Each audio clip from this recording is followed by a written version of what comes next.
for the country. It's called TIFAC. The full form is a little long, but it stands for Technology Information Forecasting and Assessment Council. We are an autonomous body supported by the Department of Science and Technology. Long back in 95-96, Dr. Kalam used to be our chairman. At that time, we developed India's Vision 2020. And right now, we are developing India's Vision 2035. We're expecting next few months to launch that. It will cover almost all the important sectors for the country, including starting from energy, environment, agriculture, water, habitat, information, communication, technology, infrastructure, transportation. Everything is being covered through that. And some of the discussions that are going on were relevant to that. But right now I'm going to change my hat here and talk as a scientist that I've been working for earlier time before I joined this job. This will be slightly different. I'm going to move very fast because time is extremely short. So the work all that has been done at the University Dhirubhai Ambani Institute of ICT Gandhinagar, very close to the gift city that was being discussed. Let me leave out the details, but our focus in the group was on developing full applications and not just working part of it. I will cover two parts, the wildlife part and the technology for persons with disability. The title originally of this session was Green Environment and a Smart Environment. Now it's been changed to Smart Environment. So I'll try to cover both of them, but very fast, just to expose you to the kind of work we've done. One is about wildlife. There are four kind of projects. One is GPS-based tracking. The GPS-based tracking is very common, but you use satellite communication. In this particular case, what we did was to do animal-to-animal communication. So we avoid the satellites. The cost comes down tremendously. The testing we are doing is, you can see this is the testing has been done on the cow, and there is a live data of the movement of cow. This is very close where the gift city is coming out. The cow was moving around that area. This is the next one. This is the Wildlife Institute campus, Wildlife Institute of India, Dehradun. A little turtle which does not go into water. Normally we think of turtle, we think it goes into water. There's a hill turtle, very cute looking animal, less than 500 grams in weight. So for tracking of this, we put something on the body of the animal.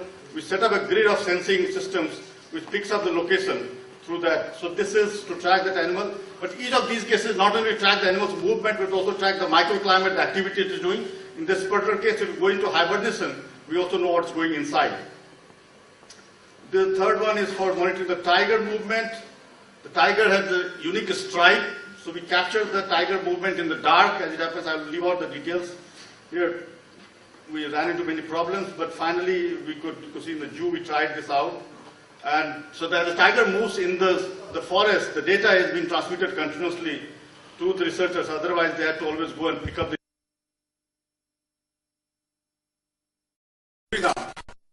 two were cousins. They were separated out, like we have in Hindi films, which are, bhai mele mein. So these two cousins got separated. They have survived millions of years. That was significance of the fact that we did not know that the species existed. In this particular case, we have taken the sound as a signature.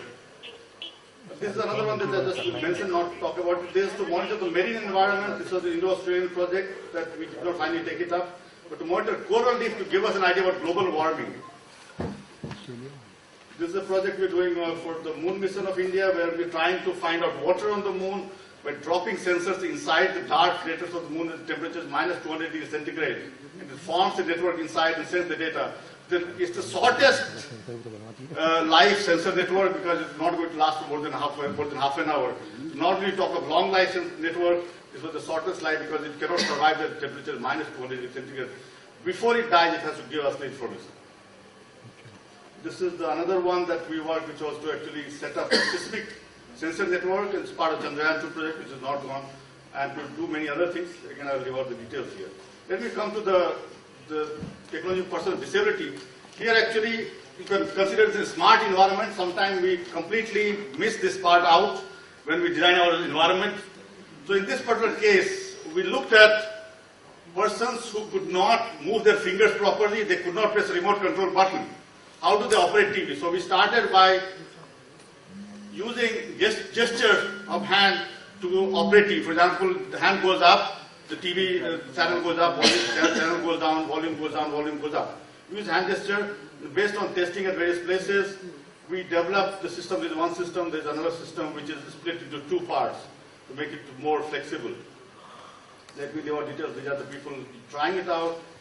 Some of them in Delhi, or this girl from Delhi. And then we extended this work to cover all kinds of abilities: hand, leg movement, head movement, voice, eye movement, facial expressions, thoughts, conscious thoughts, muscle movement, and so on, based on different technology. What you see on the right-hand side of the screen, the green ones are done, that's been given to users, the yellow is done in the lab, and the white is being worked upon. Based on these inputs from any kind of user, we could then make them operate various things, including light, fan, TV, computer, being able to give them speed, and so on, but also make them operate machinery, like simple electric machinery, which will allow them to get a livelihood.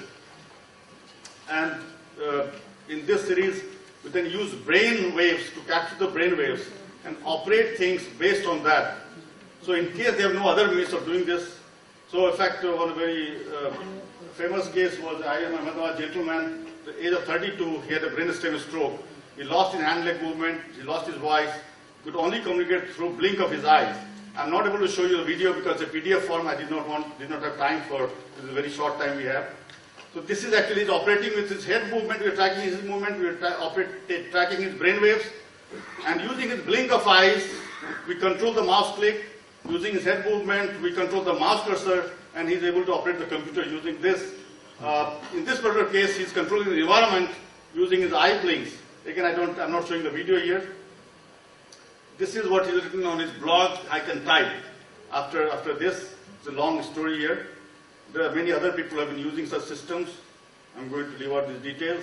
There's another thing we have been trying, not a successful, person in vegetative state to capture the brain waves and allow them to communicate in some way. Here we look at three-dimensional brain movement. This is slightly away from a smart environment, but I thought it would be interesting to tell you about this. And we are extending this to cover identifying learning disability through the brain waves. Again, I'll leave out the details here, but you can see that, for example, there are other people who have been using such systems. He can try to speak through the system, he can try to control environment in wheelchair and all that through this. Let me leave out the details again. This is another one that is touch screen-based environment control system. So a person could, through their mobile phones or other things, touch screen or any other device can control everything around them. Let me leave out these details again, but I think the last two slides I wanted to show you was an integrated wheelchair project which allows to take input from users in any form possible, including brainwaves, and make them do various things, including allow them to vote. This we are now working within the TIFAC, trying to develop a standard for this so that various units could be interfaced together once we develop the standard. It does not matter who develops it. So let me just finish the talk. I'm just giving a bigger name network embedded system which covers the various things we talk about, WSN, M2M, IoT, and so on. But it can affect us in many ways. So let me stop here. Thank you very much.